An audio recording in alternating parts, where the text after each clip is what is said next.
Okay, so welcome everybody to the final keynote address of the three-day first International Young Folklorist Conference on the theme Transitions and Transformations in South Asian Folklore, Problems, Perspectives and Prospects. We are honored to have with us Professor T.S. Satyanath, who has very graciously agreed to deliver a special keynote address. We welcome you, sir, and we are privileged to have you here with us. Thank you for being so generous with your time and scholarship. It is indeed a great privilege for us.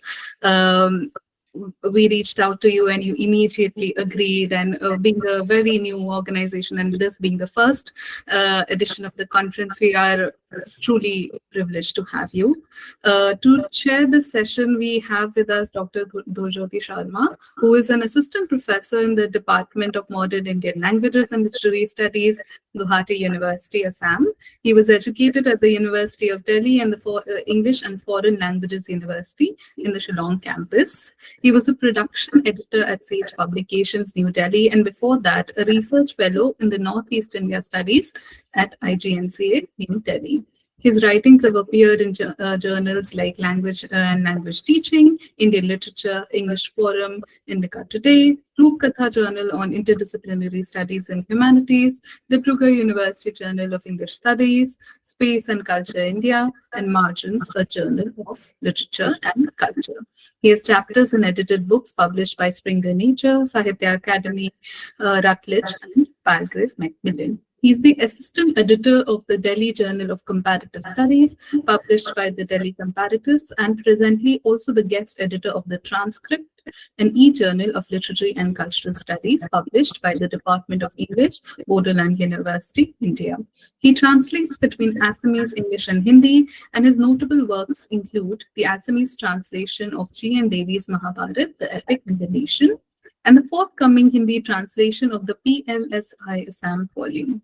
He is presently working on a critical history of Assamese literature. We are honored to have you here with us, sir. Over to you now.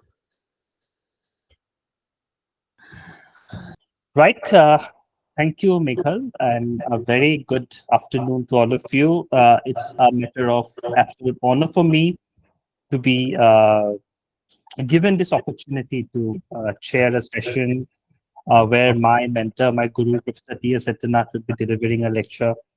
And so I'd like to thank the organizers of this international conference for making this possible. And maybe without wasting further time, let's get on with the proceedings. So, well, we all know about the SIR's credentials, but as is the protocol, I'll just quickly read out his bio, and then we'll get on with the lecture. So, Professor T.S. Satyanath is a former professor of Kannada and comparative literature in the Department of Modern Indian Languages and Literary Studies, University of Delhi.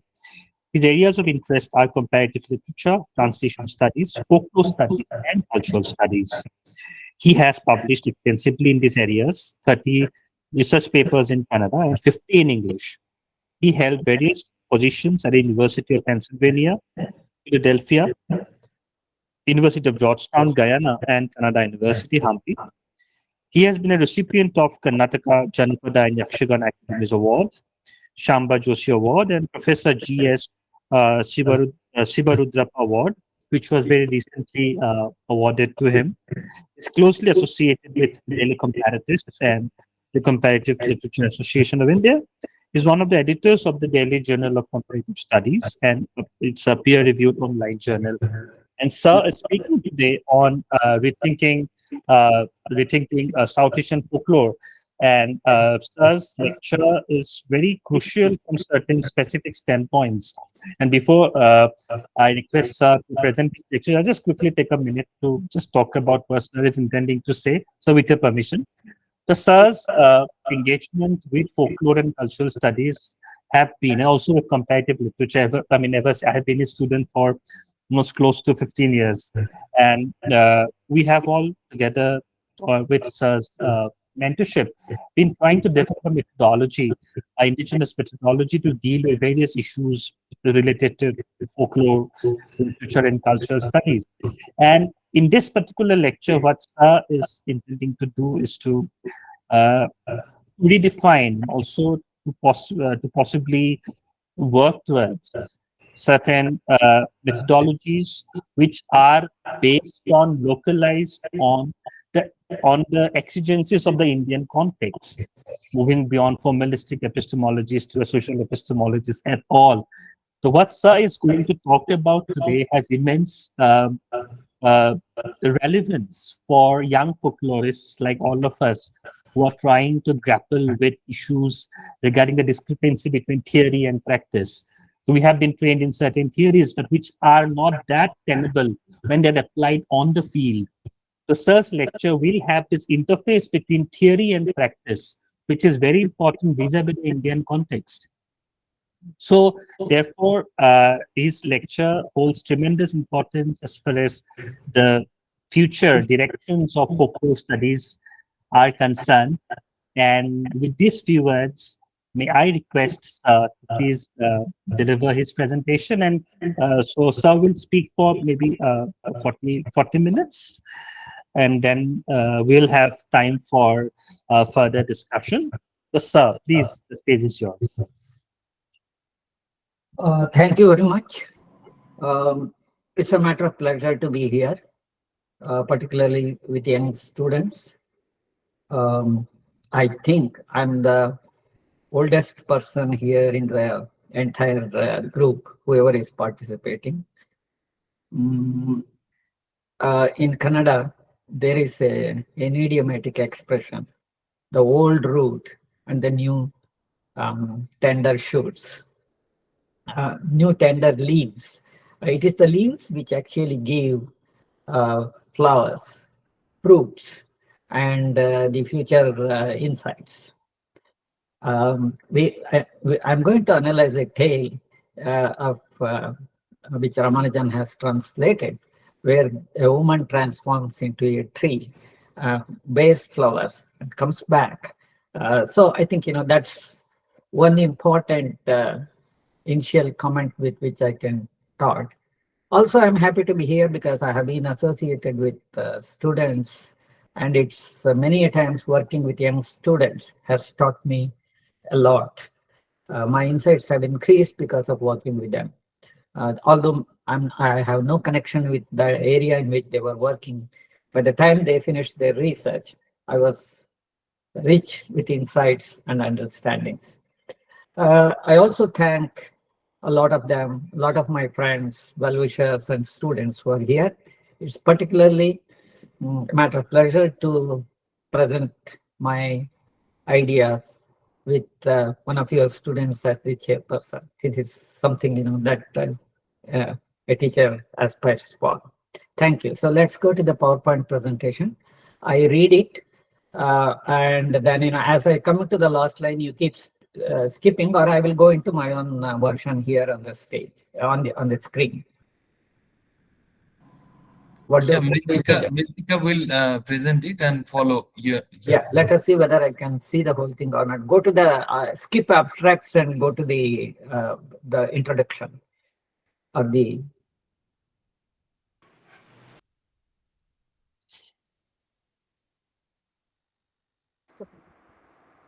Okay.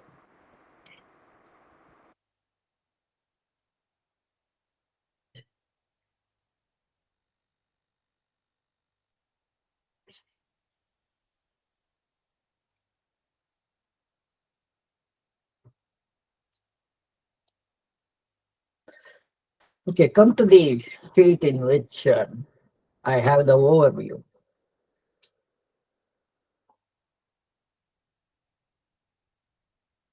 Here is the overview. I have divided it into 4 parts. A brief introduction, and then then I'll talk about formalistic and social epistemologies, which I have developed for intermediate understanding of Indian literature. Then there's a small discussion, and I will sum up. Introduction. Colonialism brought in an array of complex issues into the colonies that the colonies were not familiar hitherto. New types of knowledge, paradigms of studying, religion, language, translation, and deadly diseases were some of them, which brought radical transformations and far-reaching consequences in the colonies.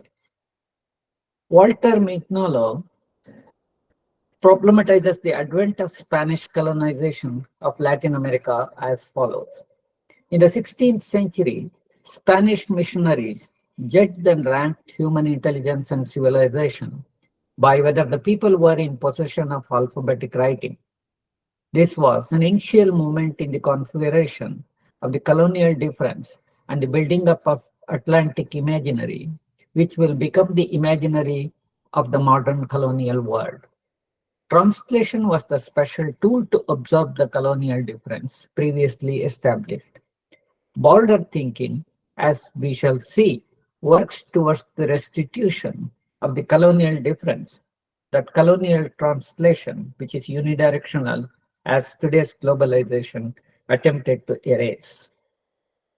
Mapping the role of women in the cultural and ideological encounter between British and the Indians during the 19th century colonial India, Uma Chakravarti has summed up the debate and its inherent fault lines by arguing that while colonial historians like Mills believed that India never had a glorious past, the Orientalists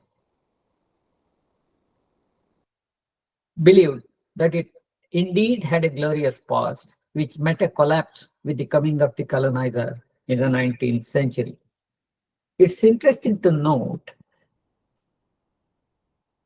that both positions construed that the 18th century India was in shallow depth and used it as a justification for intervention. Thus, differentiating others in terms of a powers relationship is integral to European studies on colonies.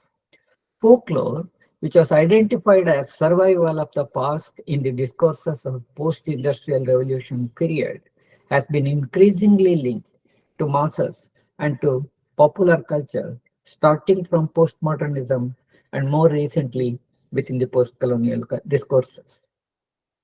Raymond Williams points out that by the beginning of the 19th century, the term folklore had acquired the meaning of survivals and used to designate meanings such as lore of the agrarian, pre-industrial, pre-urban, and pre-literate society.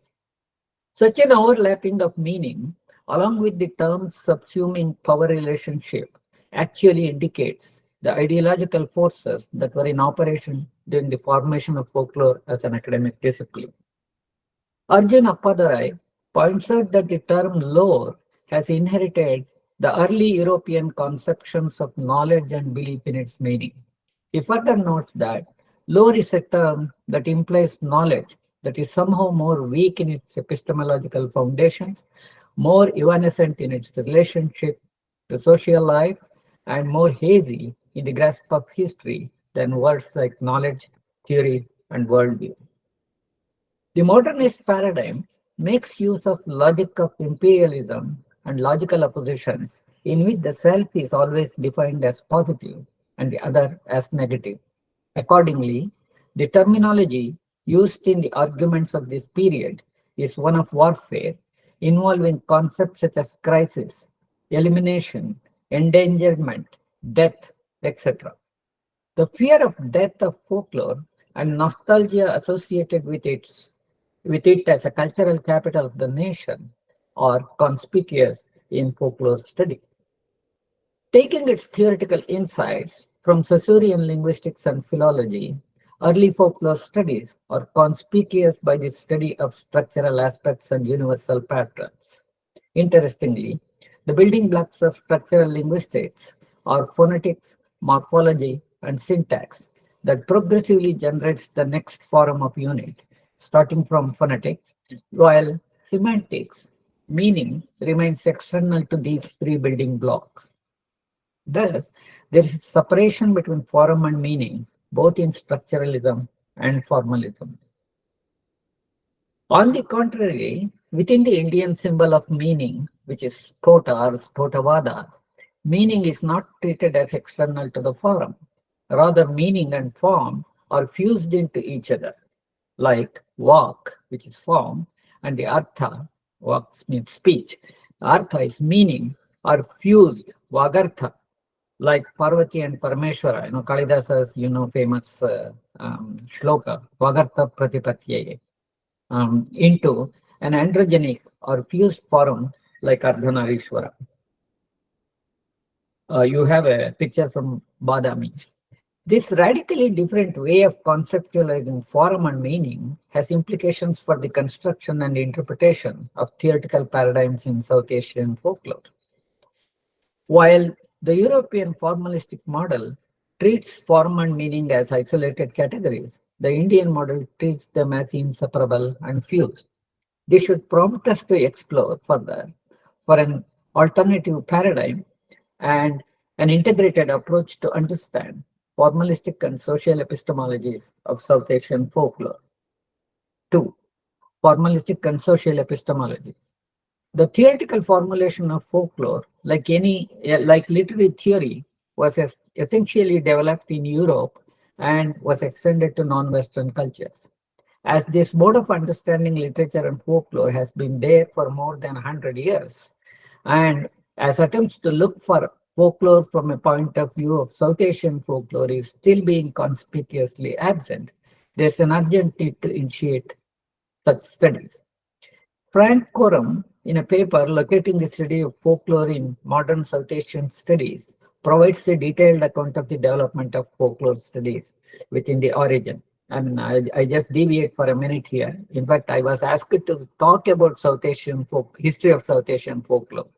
That's too huge, but I have actually viewed this history into a sort of a argument here. Okay, we go to the next one. It's interesting to note that during the 19th century, Theodor Benfey in Germany and Max Muller in England used materials from Indology and folklore extensively to theorize and propose a monogenetic diffusion of folk genres. Benfey relied heavily on the migration and translation of Panchatantra and used it as a support for his Indian origin hypothesis of folk tales. However, folklore studies on South Asia remained in the margins till the second half of 20th century. Pointing out a similar tendency in the field of linguistics, despite material from India was extensively utilized to construct the concept of Indo-European family of languages, Thomas Trotman observes as follows: the theory deadness of antiquity under the ideology of modernism, the theory deadness of Asia under Eurocentrism, and the theory deadness of the pre-colonial under the post-colonial theory converge to hide the aliveness of ancient Indian phonological analysis in the present. This loss of centrality of space that South Asia enjoyed during the 19th century in linguistics and folklore is problematic. This is not the appropriate place to go into details. However, there is a need to interrogate the structuralist model and binary opposition in order to understand the nature of South Asian folklore. Folklore not only emerged during the formation of nation states in Europe, but also contributed significantly to formation of its imagined communities. The compilation of Kalevala and the development of Finnish national identity leading to its independence from Russia is a classic case. European nations essentially perceived themselves as monolingual and homogeneous on the one hand, and civilized compared to the colonies on the other. The differences within them was perceived in terms of elite and folk. Two components, multilinguality and heterogeneity, and difference in paradigmatic construction of culture, necessitate a different approach to South Asian culture. I have deleted one complete section here. I wanted to compare the monolingual paradigms and the multilingual and heterogeneous paradigms. Due to time constraint, I have deleted that whole portion.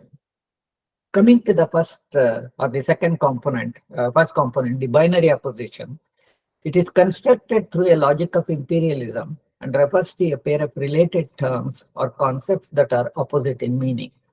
Binary opposition is a system by which, in language and thought, two theoretical opposites are strictly defined and set off against one another. As a product of Saussurean structuralism, It is perceived as a fundamental organizing principle of human philosophy, culture, and language. Thus, formalistic epistemology, the study of taxonomy, structure, form, or style, is more fundamental to early folklore studies than cultural meaning, that is, social epistemology. Stick Thompson's motif index, Anti-Arnay's type index, Vladimir Propst's narratives, and the Claude Lévi-Strauss cognitive universality are some of the most important contributions that are built on formalistic epistemology. It's interesting to note that while the terminology used in the arguments of binary opposition is one of warfare involving such as crisis, crisis in comparative literature, crisis in this, elimination, endangerment, death, including the language, culture that we are talking these days. The paradigm used in Indian traditional discussion are mutually inclusive, overlapping, and constantly keep feeding into each other without involving tensions between the two. Instead of using a binary categorization like written versus oral or textual versus visual, we can use textuality, sonority, and visuality, which is connected with intermediality, and designate them as scriptocentric writing, phonocentric orality, and bodycentric performativity systems of representation. Those who are interested, they can take a look at a paper which I wrote some time back. Accordingly, the construction and sustenance levels in South Asia, we can notice that not only scriptocentric, phonocentric, and bodycentric representations overlap with each other, but also the social epistemology gets fused into their representational formats. We can also posit multiple publics for scriptocentric, phonocentric, and bodycentric representation with corresponding social epistemology in terms of caste, tribe, gender, sect, etc. As social epistemology being integral to the publics, the study of folklore could include formalistic and social epistemology. Let us take a look at the ragas and their social meaning as a case, for example. This is just, I'm bringing some evidence from my another paper. Raga refers to a musical composition or mode, and each raga has its temporal dimension as to which time of the day it should be sung, a daily cycle, and also seasonal association, an annual cycle, and its own presiding deity. While the first cycle subsumes temporality, the second one subsumes ecological and spatial dimensions. Accordingly, from the ecological perspective, the six-way calibration of seasons in India and their corresponding ragas are as follows: spring, Vasanta, Hindola; summer, Grishma, Deepaka; monsoon, Varsha, Megha; autumn, Sharad, Bhairava; early winter, Hemanta, Shri; winter, Shishira, and Malakars. This is this sketch which figure schematically shows the seasons and the ragas associated with them. In fact, they resemble the ecocentric types like Thinais. We are establishing a diachronic relationship and a continuity. Poetical modes of Sangam literature in Tamil. While the Sangam modes are landscape, the musical modes are seasonal landscapes. And similarly, you have a daily cycle. Which rag should be sung at which point of the time? The daily time cycles of various ragas are shown in figure. The schema in the figure accounts for 39 ragas. In addition, they also have their respective presiding deity, mood, people, flora and fauna, and heptatonic scale, etc.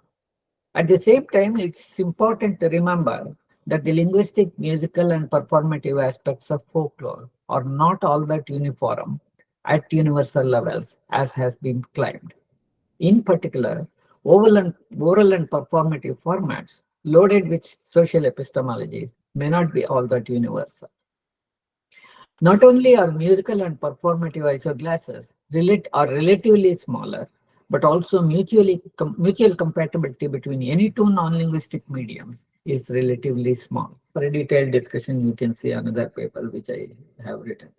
So let's go to the discussion. In order to problematize what we can learn from folk studies on South Asia and to do a rethinking, let us take a look at two developments. The first one is the development in the understanding of logical opposition. I have selected here great tradition and little tradition. And the second one is the social epistemology of gender, genre relationships. Great and little traditions are conceptual discussions on the anthropological aspects of tradition developed by Robert Redfield and Milton Singer that centers around studying elite cultural traditions and village communities. Ramanujan mentions Redfield and Singer in his introduction to Speaking of Shiva. Accordingly, indigenous concepts like Marga Desi, Sanskritic, non-Sanskritic, which is vernacular, Brahminical, non-Brahminical, extra have been linked to great and little traditions. Knowledge of scripts generates a key distinction, resulting in two mutually opposing traditions, such as the learned elite versus the unlearned common folk, or literary versus oral.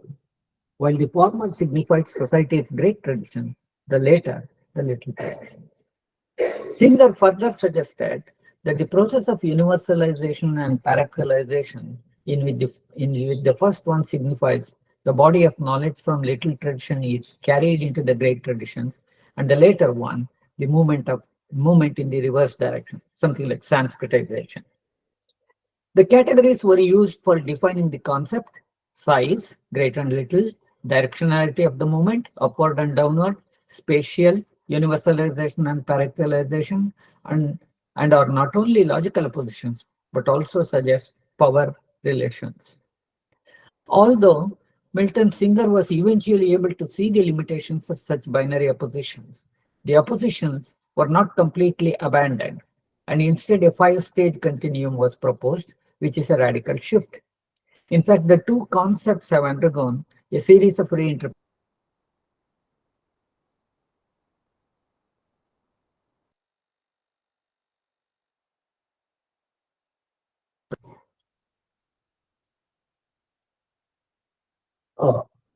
In a recent interpretation,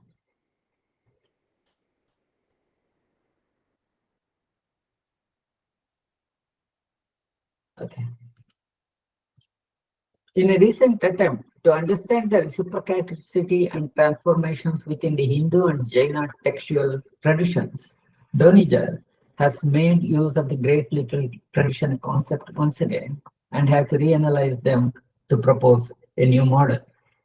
Making use of the analogy of wheel within a wheel, a smaller wheel within a bigger wheel, from a traditional African American song and a Hebrew version of the Bible, Dhurjjati suggests that the big wheel might stand for the equally so-called little tradition of India, the village tradition of the localized, vernacular, basically oral culture. Thus, little tradition becomes the bigger wheel and the greater tradition is smaller wheel. Though the proposal appears to be significant due to radically altering of the nature of relationship between the two. This is exactly what's happening in the post-colonial studies now. It's a danger, according to me. We have to be very careful about these things.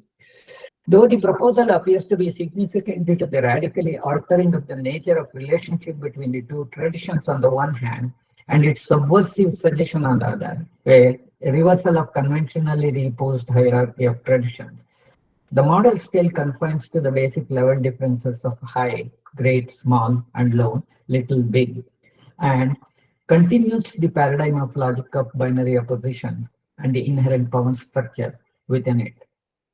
Unless we are able to escape from the dominance of binary oppositions and substitute them with pluralistic epistemologies of equal significance, it may not be possible to think of an appropriate model to understand the nature of relationships among different South Asian traditions. However, we must note that within the Indian tradition, Marga and Desi do not oppose each other the way their Western counterparts do.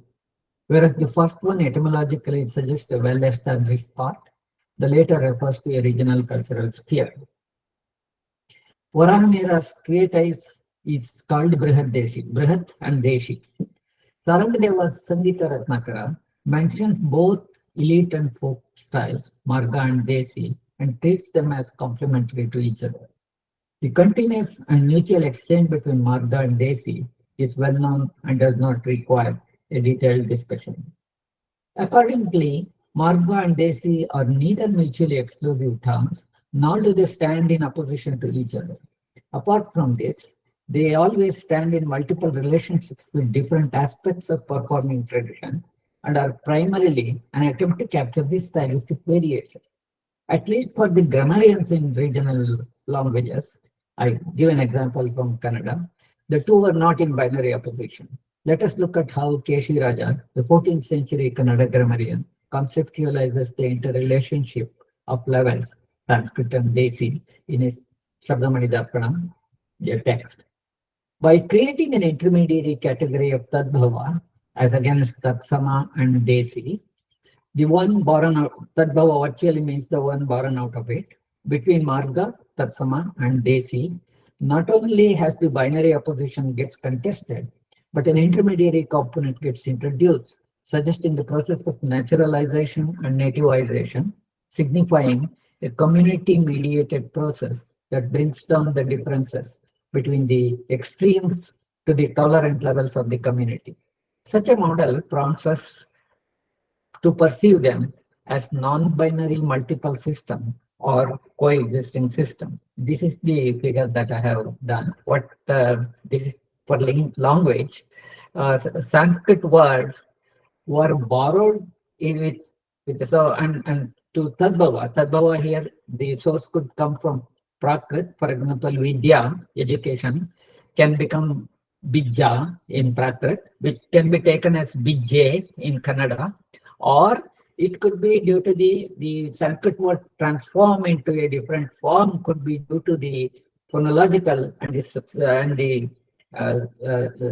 linguistic aspects of that particular language. For example, if you don't have an aspiration in that language, you will remove the aspiration. Anyhow, that results in a three level, and none of them, because there are people who use Tatsama words, Tadbhava words, and the Desha words. So they are in equal or a sort of average. The traditional agrarian economy in India is generally considered as a hierarchical structure of different castes. I will skip these things a bit to arrive at that.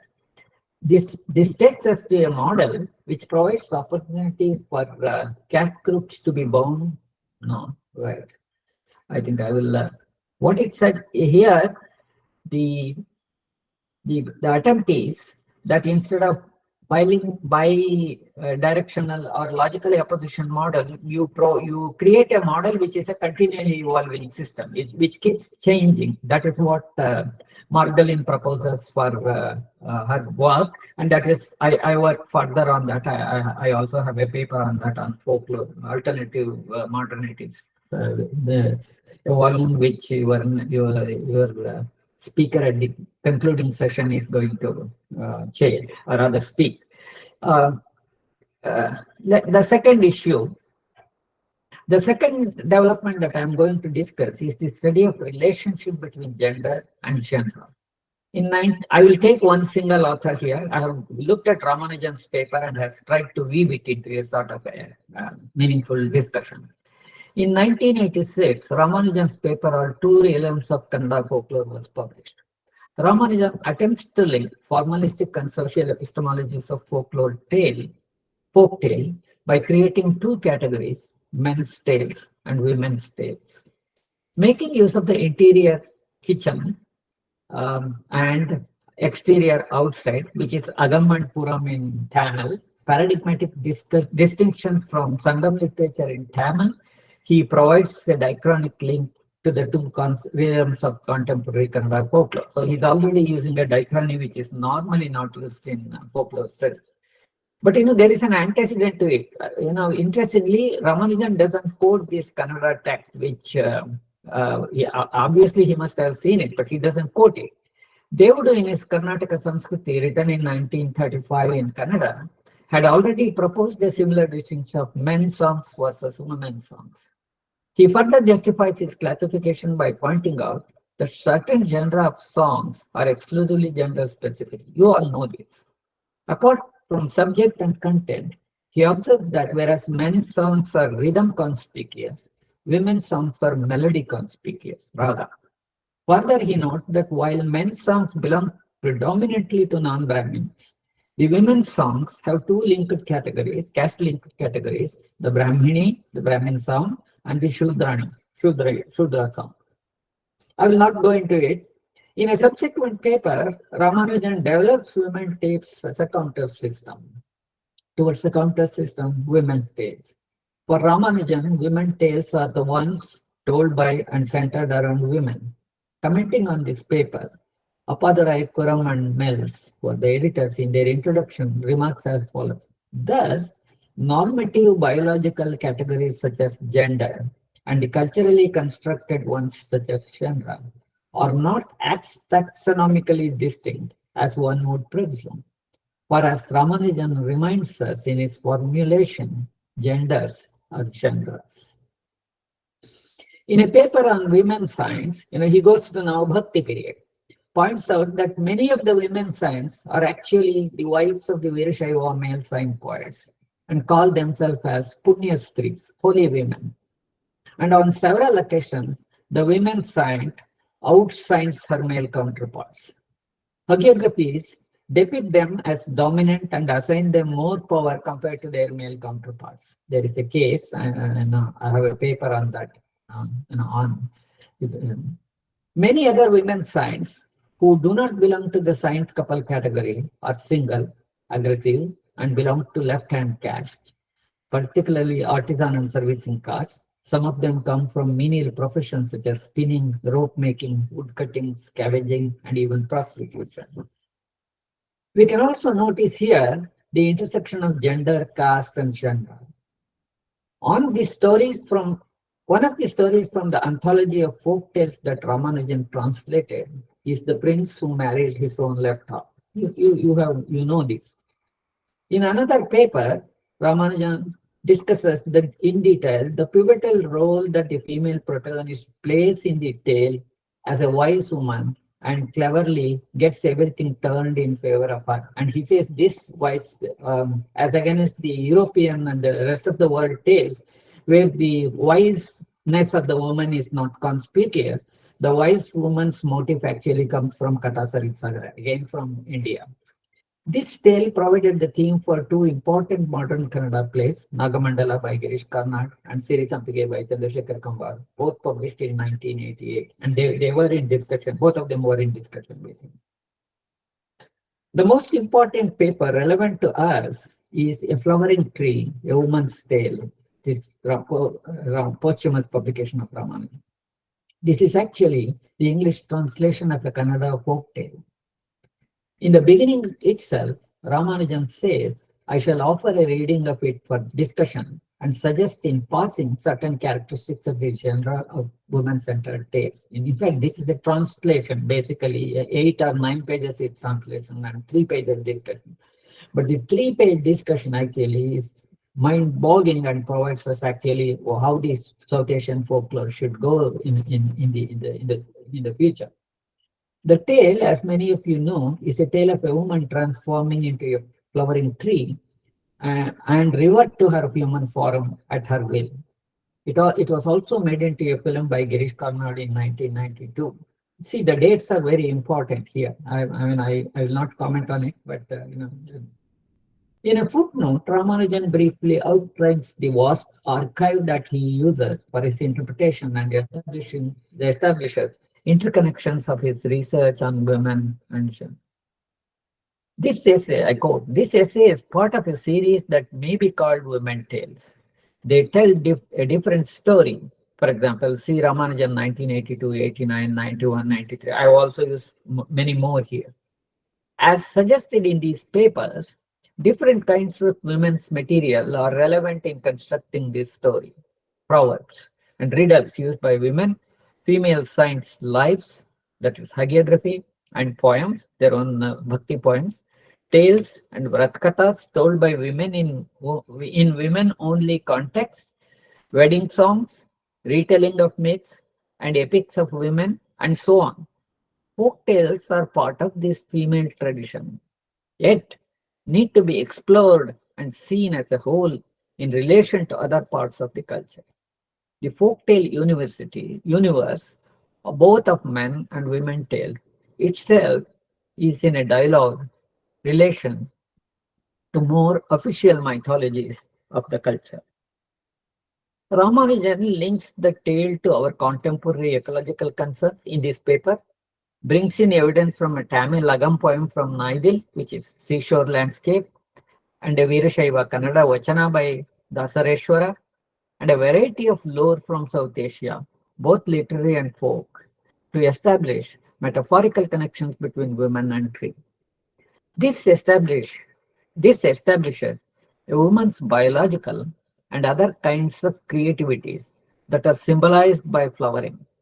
In the tale, the woman recurrently keeps transforming into tree and back 5 times, suggesting the narrative temporalities, the chronos of the Bhaktinian chronotope.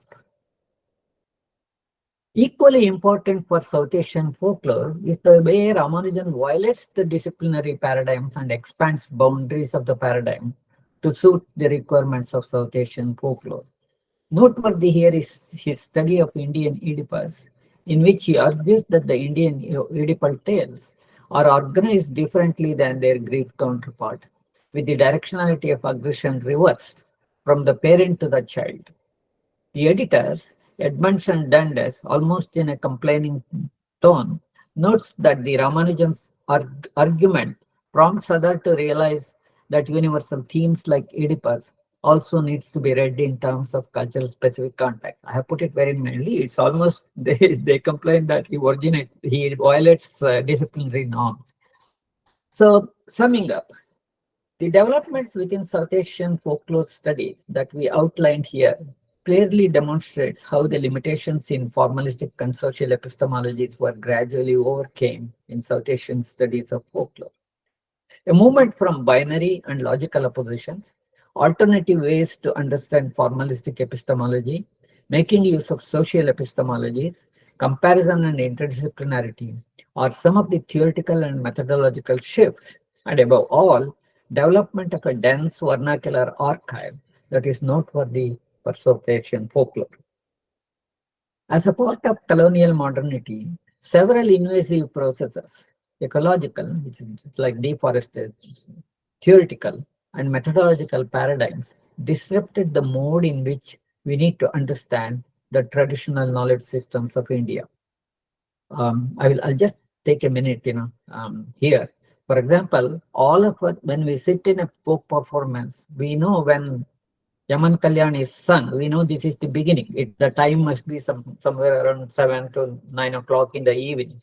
And when Bhairavi is sung, we all know when it is in the morning. These conventions were virtually coded into the entire cultural sphere. For example, many of these conventions continued without being articulated in text through coded into the cultural practices, and they remain till the beginning of the 20th century. For example, I will give you an example.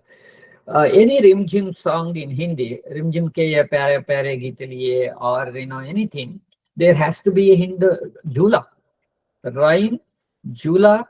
The lover is absent. She's expecting him and singing the song, and then towards the end, he arrives.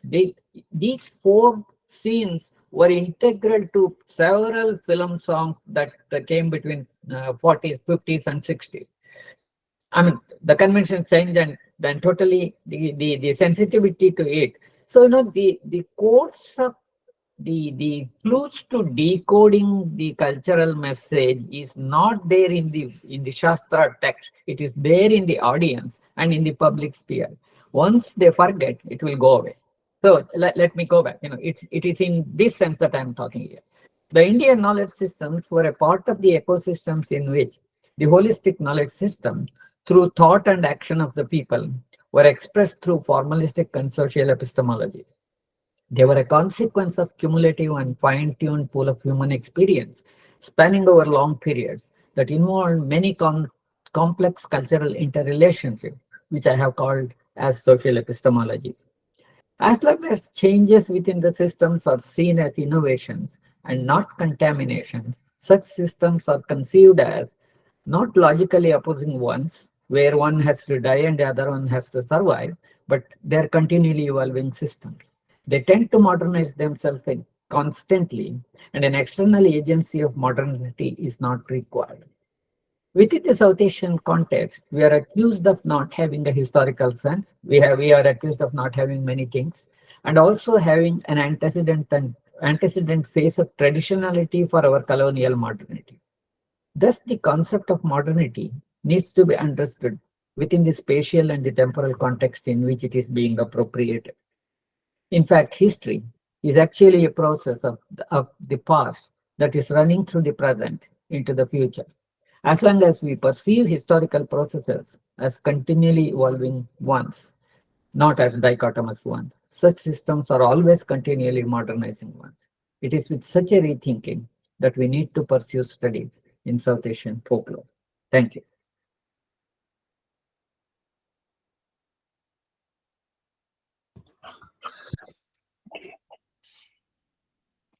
Okay, thank you, sir. So, as always, your lectures have been very enlightening, and as I always realize, and I keep saying this, and here most of us would agree who have listened to sir for all these years, including Amitabh service here, that we have been listening to sir's lectures for the last decade and a half. But every time we listen to him, something new comes up, new ideas emerge, and obviously we get inspired to think anew and afresh. So thank you, sir, first of all, for once again inspiring us to think differently, to think out of the box, and to always think anew and afresh. So before I open the discussion to the floor, I'll just quickly, maybe I'll take 2-3 minutes to just quickly wind up, just quickly sum up what sir had talked about. So as was also stated in my opening remarks, sir was basically talking about how can we rethink about various dimensions of South Asian folklore by contesting the existing methodologies which have had their genesis within the colonial forms of knowledge. And as we all know, how colonialism brought about an epistemic break with our knowledge, which had been prevailing, and it introduced certain mechanisms of understanding which have sort of confined knowledge into certain regimented, kind of straitjacketings, like, form, content, and say, how a form should be understood within certain categories. And this was in keeping with the colonial knowledge of surveying, as we see, through different surveys that the colonial, colonialists, the colonial governments undertook. That was a way of emplotting, right? They emplotted history, they emplotted knowledge into different categories. And that subsequently led to our developing and understanding, which was somewhat derivative and somewhat we tried to emplot our present day understanding of culture into those predefined categories. So what sir is trying to propose, and what we all have been trying to understand, is how heterogeneity and difference should be seen not as such, not as difference, not as antagonisms, but as continuities. How differences could be accommodated, not with a sense of of diversity, but understanding diversity as it is. It's not about unifying diversities. It's about understanding the dynamics in which the diversities have interacted with one another across the ages. It's not about understanding the diverse cultures as such, not as understanding. See, when we talk about syncretic cultures, it's assuming that those cultures were sort of different and then they came together. No, they were together right from the beginning, or they may have had a shared interface. So maybe with these, efforts to understand culture through a mutually inclusive dynamics, vis-a-vis multiculturality, multilinguality, and also understanding Margi-Desi interface, sir has tried to sort of draw our attention to some of the interventions which have already been done maybe through the 1980s through A.K. Ramanujan at all, and how they have tried to formulate posit new frameworks, and how now in the 21st century, how should we as young folklorists should try to approach this discipline, and how comparison and interdisciplinarity could actually help us unravel newer ways of research in these areas. So maybe with these words, I once again thank Sir, and with the permission of the organizers, I would like to open the floor for a discussion, and I could see a few hands being raised. So maybe we go with Amitabh Sir first, and maybe then once we have the comments, then I can go with the questions from the chat box. Sir, Amitabh Sir. Are you not treating me as privileged? Please, sir. It's okay. Please, sir. Okay. Satyanath, 2-3 things came. I mean, I don't know that, folklore is not my field. But the questions that came to my mind, and one comment at the end, and you very consciously said that dates are important, timeline, and that's what I was just looking into the dates of Ramanujan's writings. If we look at it parallel to that, post-68 shifts to post-structuralism will start. And we know Ramanujan was well-versed, but I don't know, because I have not read his biography. So if you know about that, if you can comment on that. Because post-68 would be the whole change happening there, and by for Ramanujan, it won't take more than 2-3 years to come in terms of with that. Second is, Bakhtin came to the English writing world much later. So did Ramanujan have any, I'm not calling influence, but any dialogue with Bakhtinian writings? I'm asking these questions from the perspective of what I'm trying to pursue, that is the circulation of ideas. Russian formalism, it is later phase, particularly when they were trying to understand fiction. They slowly went into that thing where form also becomes model. I mean, forms and meanings come together. But if I understand, Russian formalism was not a very popular school for study in India or even in Europe. They were seen as too formalist. So these are my questions around all about keeping the parallel developments in Europe and America, Ramanujan's career, and also the way he develops. The comment I want to say is it's not for you. So you see, we have seen how Ramanujan doesn't refer to Devudu's 1935 fiction. Writing. In last 15 years, I have seen English discipline more and more talking about Indian languages. And I can assume that most of you are coming from in English discipline. So my request would be remembered to refer. Sorry. Yeah, Satyanath, how do you analyze the time? Analyzing time and analyzing Ramanujan is a very difficult task, because Ramanujan, it's very difficult to contain Ramanujan in a trajectory that we plan. It's just, he actually goes to places where he is not supposed to go, and he brings in evidences from I took Ramanujan especially because if you read others, for example, there are 3 important volumes that come. Another Harmony, then next is Gender, Power in South Asian Performing Expressive Traditions, Arjuna Padare, Franco Raman, and then there is a whole volume of narratives volume called Oral Tradition Today, or something like 1997 or 87. There are a majority of the articles do talk about gender in that, and this is the early days of gender. But the type of insights that Ramanujan gives you, and this is not something I'm speaking for an Indian, no nationalism involved in it.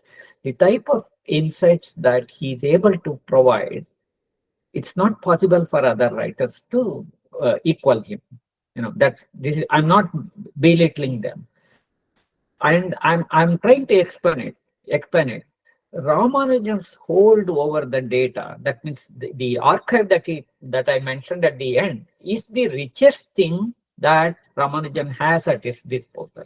He can link women tales to Shakespeare scene. He can link it to psychology via Kakad, Sudhir Kakad. He can link it to anything and everything. That is because of the data. And this data, which is hidden in Indian languages, vernacular languages, is not easily accessible to a scholar from abroad. This is a technical disadvantage. It is not the capability. So the more data that you access, for example, in one, in the women tales, he says there is a saying in Kannada that if a girl is beautiful, you should wash your hand and touch her. And see, it has connotations. Who can touch her? Everyone cannot touch her. A woman can touch her easily. The only person that is possible, probably his father, and probably the husband after marriage. He quotes these things, and the woman and tree become synonym here because several characteristics that is associated with women is also associated with the tree. So, this dense interrelationships that he creates, he never says talks of comparative literature. What he did all the time was comparative studies. One of his early writings is actually a comparison between the Manasha culture and the Manasa culture and the snake worship in South Canada.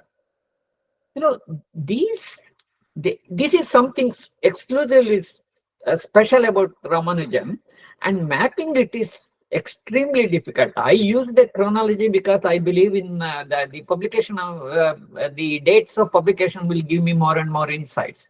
There could be something else you just don't know. So the Oedipus, first published in 85, gets republished in 1997, and he's working out the ideas and again. So you have actually asked me to explain a complex characteristic of Ramanujan, which we cannot actually do so easily. Fortunately, we have a Ramanujan omnibus now. One of the things that could be done is to go back and work out how do we understand, not India, Ramanujan, who worked on it. Thank you, sir. So maybe we There don't have much time. Yes, there's not much time, so we may have to rush through the. There is one hand raised. Yes. So yes, then there's two comments as well. I'll quickly go through them. Yeah, may I now request Mohammad Iftikhar Ahmed, please? Yeah, to make your observation. Mr. Mohammad Iftikhar Ahmed, to unmute yourself. Okay, Mrittika can go. Right. Mrittika can go. Yeah, okay. So it was really, thank you so much for such a wonderful talk. I'd like to say that first of all. And next, sir, what I understood and what we are doing for last 3 days, like this is the last day of our conference, and we are finding so many cultural diversities of and folkloristic aspects of the South Asian context. So, what do you think? Like, it is like the purist. Like, as we have talked about Ramanujan, do we consider Ramanujan to see our South Asian culture? Like, do we take the path of Ramanujan to see this entire, analyze rather, I would say, the South Asian context? This is the first question. And the second question, sir, you have talked about the ragas of that we have in Indian classical music. So whenever we are nowadays, a trend is there of studying ethnomusicology. once we are studying ethnomusicology and we are doing it in the perspective of South Asian context, we have so many diverse musical aspects and so many the region, the musical category, and the way it is being implemented. What is the way to look at this kind of variety of folk music of different genres of this South Asia? So, if you please kindly. The first question, using Ramanujan as a model, probably I did that. I had never tried this, and I did this for this purpose. One of the things is to, what Ramanujan does. Ramanujan builds in an extensive archive and actually does a comparative study. As a student of comparative literature, he never wrote anything on comparative literature.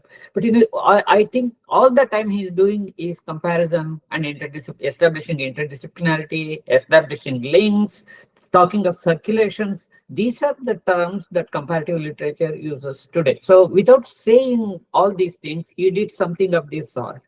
So he could be a very interesting model for us to start, and also to take a point of departure from that. That's I consider reading Ramanujan to understand how to study South Asia could be a very interesting proposition, and this could be taken up.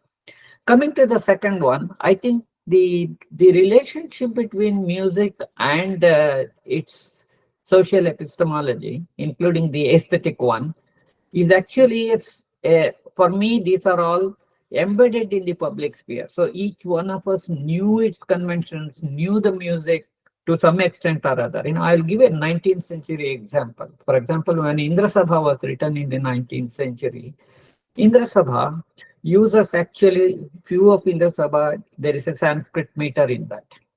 That means Chand, what I call the Chand. There is also Ghazal, there is Tumri, there is also Sawan, Hori, and other things. Sawan and Hori are the songs that women used to sing daily, in the season. It was not part of the canon.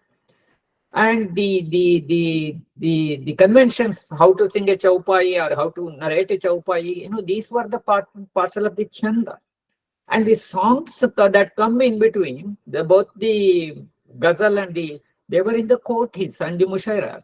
Now, how did the 19th century audience were able to negotiate this? The theater and its public sphere mixed these three different flows that were there in three different completely isolated parts of the society, and recast something, and then you develop sensibility. The upper caste learned how to enjoy the Lori and Hori and Sawan.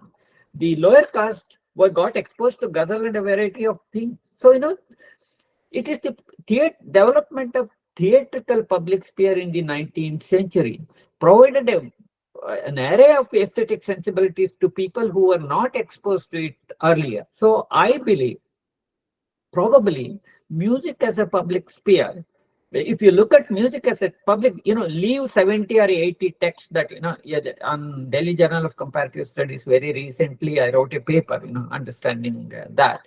I believe the region from which the music texts were produced, if you draw an isoglass, the region from which the Ragmala paintings came, you draw an isoglass, and the region from where Bhakti poems were written, if you draw an isoglass, they get superimposed on other. How did the street singers who did not have the concept of a musical text, which was in Sanskrit, were able to continue that? These are problems that we have to answer. So that's one of the things that probably Ramanujan makes us think about that. And probably, I would like people to urge that these are if you see film songs from 1930s and 40s, you start understanding music without learning the classical music in any of the sense. The only thing is you have to tag it a bit to see which rag it is, and there are databases available to see which rag in this song is sung, and all. It's a question of sitting and working out in front of the computer. So I believe, rather than calling it ethnomusicology, which is the technical discipline that we have, a little listening to some Hindi film songs every day would probably give us much more insights into our own music 60, 70 years back, rather than, starting an entirely new exercise. Anyway. Okay, thank you, sir. Now, Meghal, tell me how much time do we have? So I'm afraid we have run Yes. out of time. The next Yeah, session because I is- see a hand raised and there's also a comment. So maybe we have to sort of not take them. So that's- because of the constraints of time. So so maybe then we have to we come to conclusion of this session. So thank you, sir. Thank you, sir, for engaging with us, for delivering once again a very thought-provoking lecture and bringing up many issues and lots more subjects for introspection. So thank you, sir, for joining us. And maybe with this, I just if to Mrittika, if people wants to have a look at the Power PPT, you can distribute that. It is still in a very nascent form. It takes a couple of 1 or 2 more talks on this and reworking out to develop into a mature paper format. But if someone wants to have a look at it, you don't have to hesitate. Okay, sir. Okay, thanks. So- Thanks for Thank coming. you. Sir- Thank you so Sir, much. there's a maybe with I would there's a just like question to- in the chat box that so I wanted to take the question, but maybe because of no, not time, like that. Not that question, sir. The permission we need, like if somebody wants to quote from this this lecture, so if sir permit, they will. So some people also requested me personally in my chat also. Yeah, with sir's permission, they can. Yeah. Thank you. Thank you, sir. I hope if things go well, I will write a very detailed account wherein I'll bring more evidences and try to interconnect and create this as a acceptable paper. Now it is in its very rudimentary form and the initial thinking. So we And, will be publishing. Please do that, sir. Please do that. Sir, we will be publishing the seminar proceedings. Like if you, we will be privileged that if we can have this paper and we I can will publish. gladly give it. But how much time is there? Sir, we 2-3 will let you months. know. It has time. Like, no. Okay, fine. It will take at least And 2-3 months. by the way, if you would like to read sir's article, which got published in the Delhi Comparative Journal, so you can Google it. It's available online it's of free access online. So Delhi Journal of Comparative Studies. If you just type in Google and go to the issue which was published in 2022-23, you will come across sir's essay on intermediality. So thank you so much, and over to you, Meghal, for the vote of thanks. Thank you so much, sir. Professor Satyanath. We are awed by your generosity. We truly cannot begin to thank you for answering everyone's question, and we do wish that we could let you go on, and there's so much to learn from you. Every sentence that you speak has so much knowledge and scholarship that we are really privileged to have you here with us. Thank you for agreeing to deliver this address. Everybody has benefited immensely from your words, and thank you so much, Dr. Sarma, for being such a fantastic chair. You have really guided this discussion forward with your insights. With this, we close the final keynote address. Thank you once again to the audience for their questions, and also to our volunteers for making sure that the session runs smoothly. We now will begin with our with our second paper presentation session for today. We hope that all of you do stick around. We have some fantastic papers lined up. It is located at the juncture of folklore and the digital, I believe, and we would love to hear it. We would love to have it here. Over to the other coordinators. I think we can stop the recording and then we begin again. Thank you so much, everybody. Thank you so much. Thank you. Thank you. Please stop the recording, Urvasha.